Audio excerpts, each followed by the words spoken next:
You're watching The Breakfast Club.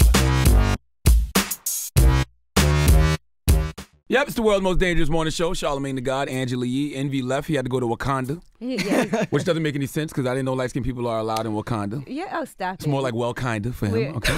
We're all black people. What?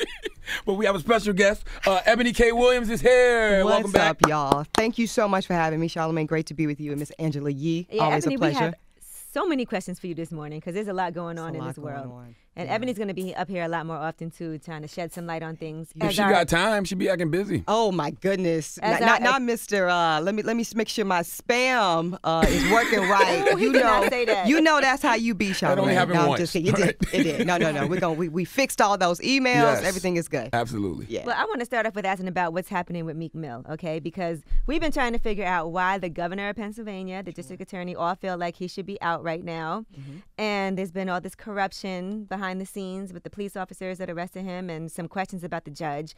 But yet he's still sitting in jail. What is going on there? Sure. It actually is, Angela, is the perfect tipping off point for exactly what I want to talk to y'all about today, and that is this notion of discretion. So before my broadcasting career, and God bless me to be on television and radio and all these wonderful things I get to do, I cut my teeth as a criminal defense lawyer, right?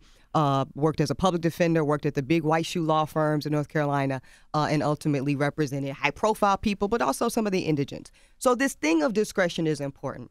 One of the things I know everybody's talking about this morning is the decision for Louisiana not to prosecute the officers in the Austin Sterling case, right? Yeah. Exactly, right, Charlamagne? Yeah, here we go again. Yes. Here we go again. Whether it's Tamir Rice, whether it's Walter Scott in South Carolina, and whether it's this situation here. Why does this keep happening?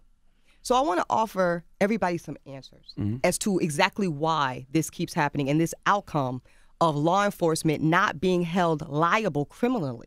Sometimes civilly, we'll see a lawsuit or a settlement, right? But we never really see a criminal charge sticking with these officers in the killing most of the time of these unarmed, certainly underarmed black men and women and children in the Tamir Rice case, right? Why does this keep happening?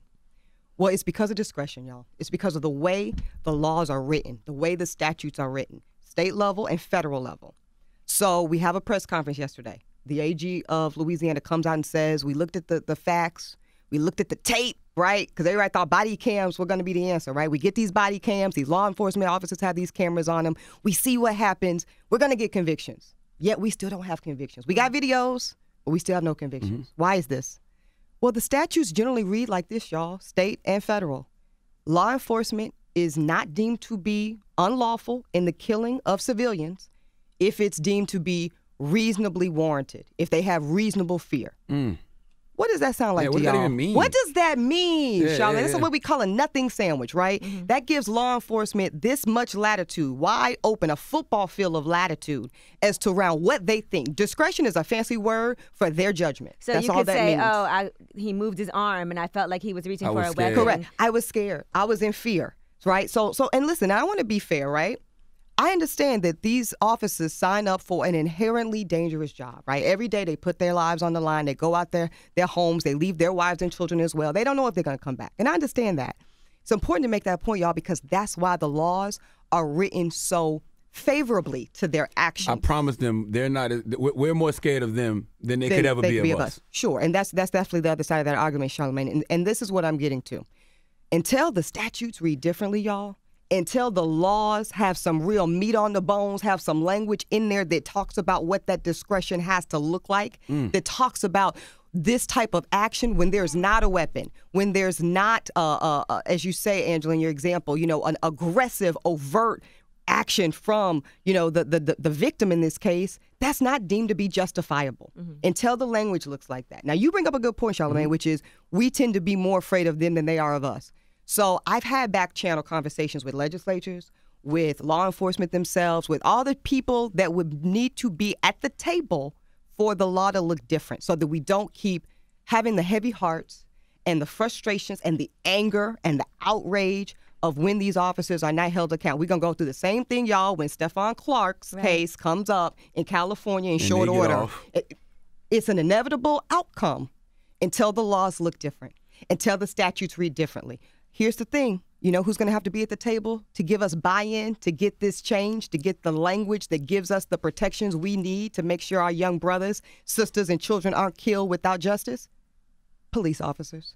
That's the buy-in we need. So we have to make the compelling argument, right, that it's not just to protect us as civilians, it protects you as law enforcement. How does it protect them? Because they already got all the protection, it seems like. Well, they do have a lot of protection, but if they want to make the argument, right, that they are the ones so endangered, that a flinch, that a cell phone that might look like a gun, or whatever arguments that are very thin at best are successful in the court of law, we have to make the counter compelling argument that you are even more safe when we put real statutory language in there that protects the civilians and protects our law enforcement. I don't think they need more protection. I think we need protection. So let's talk at a higher plane, Charlamagne. Not about what they need, it's about the argument that needs to be made for them to give us what we need. Gotcha. Does that make sense? Yeah, so we shouldn't be trying to, I'm going to word this right. We shouldn't be necessarily trying to obtain justice. We should be trying to obtain a change in legislation. Correct. Okay. Because that will give us the justice we so desire. So what do you think the language should look like? The language needs to look a little something like this. This is just a little off the cuff, right? But it needs to say something like this. Law enforcement killing, use of deadly force, that's the magic words, right, is unlawful and unjustified, absent, we got to shift the burden of proof. So it's got to be presumed to be unjustified if and when the following criteria aren't met. So there's no weapon, or the weapon's not armed, or the weapon wasn't in reasonable reach of the person. That's a shift in presumption, y'all. Right now, the language typically reads, the officer is justified unless. See how that's different? Yeah. There's a presumption of justification by any and all actions of these officers unless these special circumstances are met. And y'all tell me the cases where the special circumstances have been met. They're hardly ever met. Yeah. So even in the case of Stephon Clark, he was shot 20 times. He had a cell phone. Right. And okay. Is this set it off again? Where the brother was walking around with the bottle of liquor celebrating? And so we're not new to this, right? This is Sean Bell all over again. Yeah. This is keeps happening. So I want to share a personal story. I think y'all will both appreciate it, about how powerful discretion is. And I keep using the word because I want everybody to really embrace the power of that word personally today. So I know how important discretion is, because before I was blessed to represent our community and various clients of all income and statutory levels in the court of law, I was in a court of law actually as a defendant. I actually was 17 years old. At my alma mater, UNC Chapel Hill. I've always been on my Pretty Powerful as my book, and we talked about that last time. So I was going to this BSM, this Black Student Movement ball on campus, right? And I wanted these Stuart Weitzman slingbacks, old school. Always really wanted that. White men slingbacks? Stuart Weitzman, Charlamagne. It's a brand. It's a ladies' brand of shoes. Okay, got you, all right.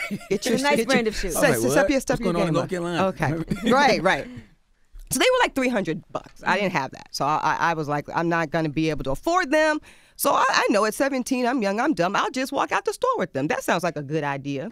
I know, right? That's a nice, sophisticated way of saying you were shoplifting. I was totally trying, but hustling backwards.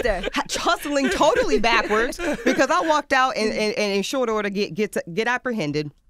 Crying, like such a punk about it, like crying, upset. I can't tell my mama. You tried to just walk out with the shoes? No, on your I literally, no game. Just tried to walk out with the shoes in my hand, girl. Oh. A mess. A hot mess. I always say it's not stealing if you don't try to hide it. So I didn't try to hide it. I'm like, what are you talking about? It's an accident. I forgot I was holding them. You know what? God is good because he has delivered me. But anyways, I was young. I was 17. I was really, really dumb about it. Fast forward, I'm in court, right? Prosecutor walks up to me. Well, Miss Williams, you seem like a nice girl. This is what we're going to do for you. We're going to offer you a nice little deal. That sounds good, right? We're going to let you plead guilty. We're going to put you on unsupervised probation. You're going to pay this fee, and you're going to walk out of here, and it's not going to be a big deal. I'm scared, y'all. I can't afford a lawyer. I'm nervous. I didn't even tell my mom. Okay, that sounds good to me. I'll take it. Angela, I said, I'll take it. I get in front of the judge.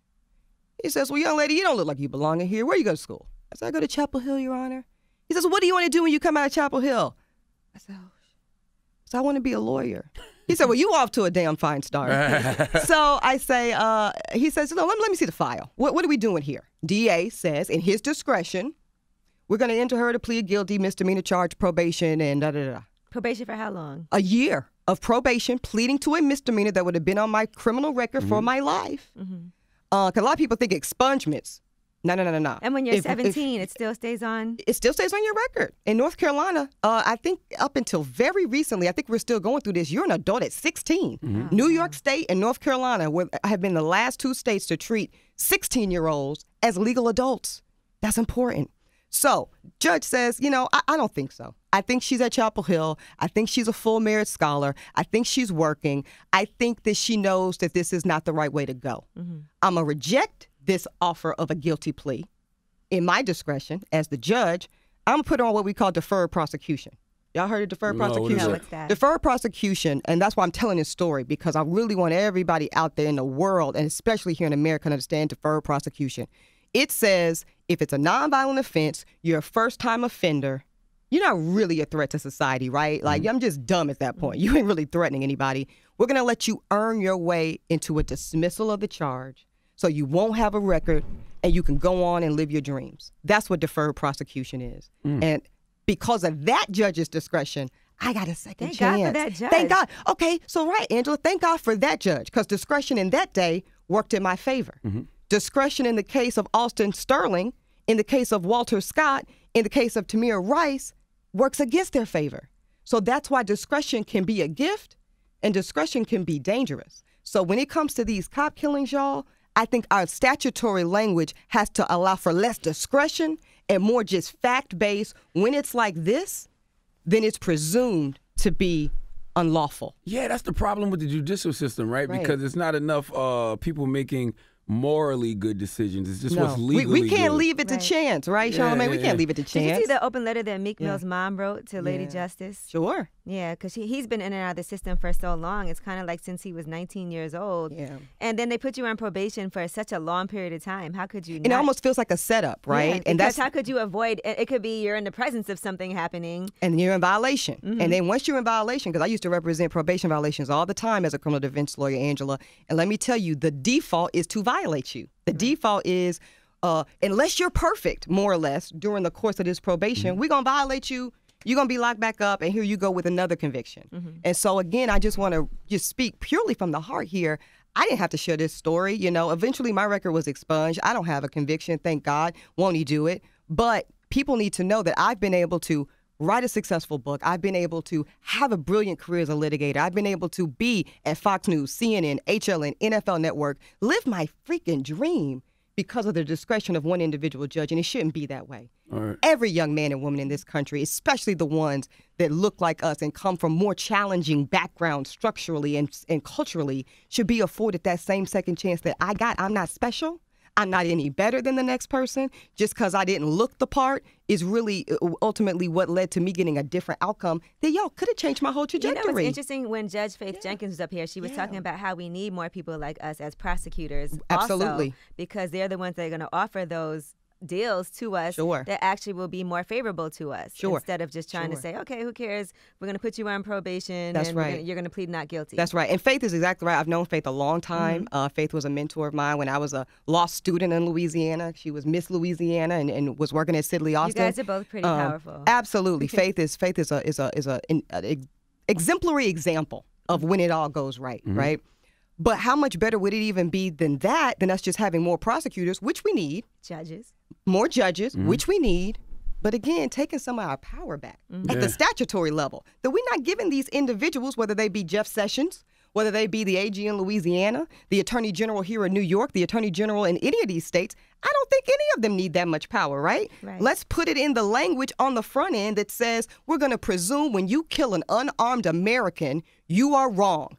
But you are wrong. When Eric Holder and President Barack Obama were in position, they were having those discussions. Like Absolutely. We were getting closer to changing legislation. Now it feels like we're far removed from ever changing legislation. So now you're making a brilliant point, Charlamagne, which is who's in power makes a difference, right? When you hear that phrase, that trite phrase, elections have consequences, that's what's meant by that. So when we have certain DAs, certain prosecutors, attorney generals, Eric Holder being one, that make it a priority to talk about this aspect of criminal justice reform, deferred prosecution, bringing charges against wrongful law enforcement officers, then we officers, we're well positioned. But the elections don't always go the way we want them to go, right? We know that for a fact. So that's why I'm saying let's eradicate the need for such trust in the discretionary part of the process and let's just get the statutory part right. You think that we are anywhere near close to having that happen? And what do we need to do? Again, that I like the solution focus there, Angela. Are we close? I don't know that we're close. I know identifying what the real issue is an important first step. And again, I think it's not about body cameras are good. I don't want to misspeak here. We should continue to push for them and have them on. But what we know is they won't save us. Right. Video footage won't save us. Video and see everything happen Sure. and see that the person didn't do anything wrong and see that there The was facts no weapon. look and at the Philando cops- Castile. Yep. Mr. Perfect Officer, example. I'm a law child in the abiding backseat. gun owner. Where's the NRA on this? Where are all these people on this? Because it's ultimately back to that discretion. Until we eradicate the wide latitude of discretion on these cases, we will be back here, y'all. So we will be back here. Is it pointless to try to obtain justice when it comes to police brutality? No. I think it all works in tandem. I'm a big believer in that. And I talked about that last time I was on the show, right? We need to be in all the spaces. So we need to be in prosecutors, DAs, public defenders. We need to be judges for sure. I'm really happy to see the slate of people running for local judge and state judge has never been more diverse. So many women, so many people of color, so many LGBTQs, so many young judges, which is also important. Because I sit here in front of y'all, I'm almost 35 years old. I'm not that far removed from the 17-year-old kid that did that Lonzo Ballish type of behavior. Or what's his brother? The one that stole out the Louis Was Vuitton. it D'Angelo? It was D'Angelo. No, LaMelo. LaMelo, excuse me. LaMelo. Somebody else. No, D'Angelo stole. D'Angelo's. Yeah, D'Angelo Okay. stole. Yeah. So yeah, I get it. When kids do dumb stuff. That's my point, right? Kids do dumb stuff, and I'm not above that. I was watching Your Uncensored, Charlamagne. It's in your book. You've had some missteps. We'll call them. Quite a few. You know what I mean? But look at you now. Look at what happens when we unlock the potential that I truly believe all of us. I don't think, respectfully, my brother, I don't think you're that special. I ain't that special. I agree. You know what I'm saying? And you speak about this. I know that's why I can say that. We are just the vessels of God's vision over our life. And when that's not interrupted by a corrupt, unfair justice system, look at what can happen. Absolutely. We had a young lady call in the morning, and she was saying that she wanted to be a police officer, but she was scared to do that because she felt like there's not a lot of, she wants to make a difference in the community, but she also felt like, would she be able to? She didn't want to be the police officer that blows the whistle and all other police officers mad at her and now they might kill her. That's what she said. That's that blue wall. She was nervous. That's that blue wall, and that's real. nervous. Let me tell you, as a defense lawyer, I work closely with law enforcement, right? As a matter of fact, some of the best deals and outcomes I got from my clients, from flat-out dismissals to probationary things, is because I had good relationships with law enforcement. So tell that sister, go do that. We need her there. That's that what we goes told back. her. That is a space we absolutely need more of us in because it's hard to change a system from the outside. It's hard to change it from the inside, but we have a better chance. So, and I work, there's a sergeant, Sonia, her last name escapes me, but we talk all the time. She's a part of a criminal justice group I'm in, 2024 America, and Sarge gets it. Sarge gets it. Being a black officer in the wake of Blue Lives Mattering versus Black Lives Mattering, all the lives matter, but Black Lives Matter. We have to say that because it doesn't look like Black Lives Matter. That's the difference. Right. No one's saying blue lives don't matter. Nobody's saying white people's lives don't matter. What we're saying is our lives matter just as much, but the justice we're seeing doesn't reflect that. And it's really, really important that I believe that we have our law enforcement, especially those of us that look like us, that wear that uniform and carry that badge, reflect that. That's critically important. Yeah, I don't think the reaction from America reflects it either. Like, I love what they're doing with the March for Lives, but sometimes I feel like the lives should be in the parentheses because I don't see that reaction when it comes to all of it. The black guys getting killed by the police and stuff like that. Absolutely. And women. And listen, like I said, I'm not knocking anybody's march. I think it's great. We know historically marches have been successful. I'm about the power of the pen. Maybe that's just me. That's my experience. And I'm about us enacting change that takes it out of the hands of decision making. I don't want my trajectory to be up to me looking out on the right judge or the right prosecutor or making sure that I get in front of a Faith Jenkins versus, the DA that I had that was ready to make me wear that conviction. Imagine, your very first time in front of a judge, Charlamagne, if you had a different scenario. You were 17. When you first got caught up. You were a child. It's first of all, you're 17. You shouldn't even be treated as an adult. You shouldn't have even been in an adult system. That's first off. So that's the kind of statutory changes raising the age limits of when children are considered to be adults in an adult consequence-heavy system. Talking about, Giselle, my publicist and I were talking in the waiting room, deferred prosecution should be the default to all first-time offenders with a nonviolent offense. If you're in school or you're working, you did something dumb, you were young, why do you have to wear that the rest of your life? When you could go on to be the next president of the United States, you could cure cancer, you could be the next Oprah, who knows, you know? And so I am very proud to share my experience in the criminal justice system as both a fierce litigator, an advocate for these changes, but also because I was on the receiving end of it. And so I know the power of discretion firsthand, and I know that we got to get in front of that. Let's switch gears a little bit. What do you think about the backlash Killer Mike received for shooting that video with the NRA? Because it kind of it made me think about you as well, because you have such great things to say for our people, but because of the platform you on, like Fox News, they dismiss it. Like, I don't even want to hear it. I want to hear it. Yeah. That's I want to talk a little bit about the power of being a disruptor. Now, I don't know Killer Mike personally, so I can't speak too much. I did see the backlash he received for what he said for the NRA, and I can tell you, if you go to Fox News' Instagram account, they were very delighted with his commentary. They loved it. They put a meme up. They used. I was like, man, you could count on one hand how many blackface. I don't have too many Fox News memes now that I think about it, and I work there. But anyway, when you enter spaces, Charlamagne, where we are not accustomed to seeing us, and they have a well-earned reputation for being destructive and dangerous in the way they talk about us and represent us, I get it. But if I wasn't there, you better believe they're going to find a black voice to come on that program, and they're going to do, I think, more damage than good. So for me personally, I think it's really, really important that we're in all spaces. I think it's really important to the extent I can correct false narratives about who we are as a people, what our values are, and how we represent. I think it's valuable. Now, do I get pushback from that? Absolutely.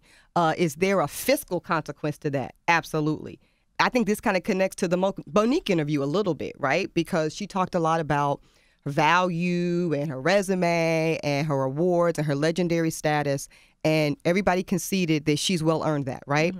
But the truth is, when you choose to be a disruptor, and Angela, I thought you were very brave in you bringing up to her directly the fact that there's a reputation that she's had in Hollywood of being difficult. And her husband actually brought it up first, and that's why I brought it back up, because it is the reputation. That's the reputation, right? That's real.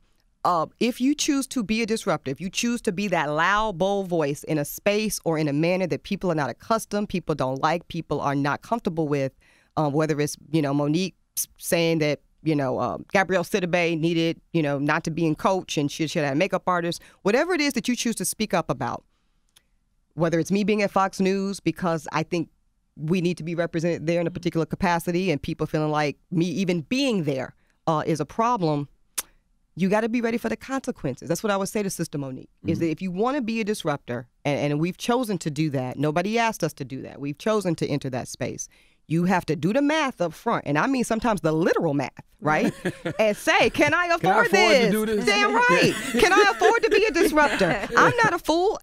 There's a lot of money on the table that I don't necessarily get access to. We're all on the public speaking circuit. We all know how that goes. There are a lot of people that say, behind closed doors, well, she's amazing. She's brilliant. She's beautiful. But she's on Fox. News. I don't know about that. So it literally cost me to be in the space that I've chosen to be in. But for me, it's worth it. You have to represent. For me, I got to represent. I got to. That lets me know that people are not paying attention. Because if they were actually paying attention to the rhetoric that comes out of your mouth, they wouldn't give a damn what platform you were saying it on. That means a lot, Charlamagne. I appreciate that. And listen, I will say that's why I am very appreciative to the both of y'all, to Eddie, to, DJ Envy, to all of y'all for letting me have an opportunity to speak, because this is where a lot of people will be introduced to me for the first time. The last time I was here promoting my book, there were so many people that were like, I never heard of you before, but damn, you're dope. You're dope. So I'll continue to do what I think is critical work on behalf of our community, where I do Stacey it. Dash. Oh, hell, respectfully, Sister Dad. Hell no. Respectfully, hell no. Respectfully, hell no. We do things a lot different. We see the world a lot different. But I got to do, and there's been times, and this is not a secret, Fox knows this, that I've had, to come to Jesus. Can I still be here? is it worth it to me to still be here? I'm missing a lot. I'm missing an engagement with my community. I'm missing some dollars, you know. I'm missing a lot. It costs me a lot to be there. But when I get the emails from the Trump supporter in the middle of America that doesn't engage otherwise with black folk and says, before you spoke about Black Lives Matter, I really did think they were a terrorist organization. And I still don't agree with them. But you humanize them to me in a way that now I can understand what they're fighting for. I saw something recently that was, I think it was on Fox News, where they were talking about the 16-year-olds discussing gun reform. Was that on Fox News? I'm and they so were saying, certain it was. I don't want to listen to a 16-year-old talk about that. Why would anybody listen to that? How hard is it to listen to certain things that come out of your coworkers' mouths and so strongly disagree with them? I'm sure so many different times. Many times. Do they invite you out, like, to go socially? Yeah. Yeah, you know, I have a relationship with my coworkers. You know, I'm a pretty introverted person, so that's not really my scene, anyways. But it's difficult, Angela. But again, I feel called to do this work. I really do. I feel like God gave me a certain temperament. I think God gave me a certain thick skin. I think God gave me, as you kind of say, Charlamagne, the power of this beautiful black skin to sit in that space wholeheartedly and strongly and take all that. I hosted Fox and Friends, which is, the president's favorite show. It has a notorious reputation for a certain editorial bent. I'll leave it there. And I hosted it one weekend back in December. And if you pull up the YouTube clip, I got into an interview exchange with Sheriff Clark. Y'all know Sheriff Clark, the black dude with the big... Unfortunately. All right. So this was the weekend that in Mississippi, they were opening the Civil Rights Museum. And John Lewis and Medgar Evers' widow and all these civil rights icons, many of them were boycotting because President Trump was going to be there. So on comes Sheriff Clark, and his first statement was, my white male colleague set up the question, what do you think about, John Lewis boycotting the president's appearance? He goes, John who? And then I proceeded to let him know who John Lewis was. You can see it on YouTube, and you'll see exactly how that exchange went down. But you know what, y'all? On those days, I'm grateful to God that I'm there. Right. Yeah. Because if I wasn't there, that narrative of, because then he went on to say, 16-year-old kids don't even know who John Lewis is. He's irrelevant. Nobody. That's absolutely a lie. Now you're just lying. And I'm not going to let you lie to these people, this particular audience, that already many of them have a gross misunderstanding of who we are and what we represent and who we are and historically. So you don't get to do that on my watch. Absolutely. So on those days, I'm particularly grateful. On the hardest days, I'm grateful. Well, we're grateful for you. Absolutely. Thank you. No, Speaking of the president, do you think Stormy Daniels having raw sex with Trump will have any implications on his presidency? Alleged raw sex, let me say. No. Let me just be real candid with you. No, because let me tell y'all something. I understand better than most the Trump voter. And the Trump voter is not at all concerned with the president's moral position. I think they were fully aware of his lack of moral accountability before they ever cast a ballot.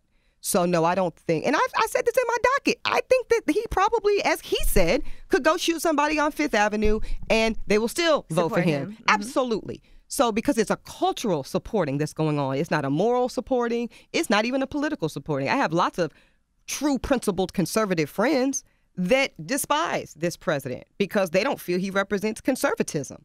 It is a cultural thing that this president has tapped into. And if you buy into the cultural supremacy value that he represents for you and yours, he can get away with anything. Wow. Oh, it's Eboni K. Williams, y'all. So delighted to be the bearer of exciting, wonderful, good news here on The Breakfast Club. I see you repping for the AKAs this morning, too. I am. We're having our regional conference right here in New York City this weekend, so I'm repping for the good source. Shout out to ELO that made me in Pasadena, California, and PKO that I humbly serve in right now in Manhattan. All right. Tell them where to find you. Find me on Twitter at Eboni K. Williams, on IG, Eboni K. Williams. Thank you both. And I'm Pretty excited. Powerful out in stores, Pretty Powerful is still now? in bookstores, still on shelves at Barnes & Noble, still on Amazon.com. And I'm giving Angela Yee a couple of copies, a couple signed copies. We had one at the juice bar. It was a very popular look. Somebody stole it, so we're going to have it's quite good. I might have to just give it away because I know somebody's going to steal it at the juice bar, but we'll bring it in and I'll give it away at Wealth Wednesday. Y'all are the best. Thank you both. Thank you for coming. Thank Eboni you. K. Williams, it's The Breakfast Club. Thank you.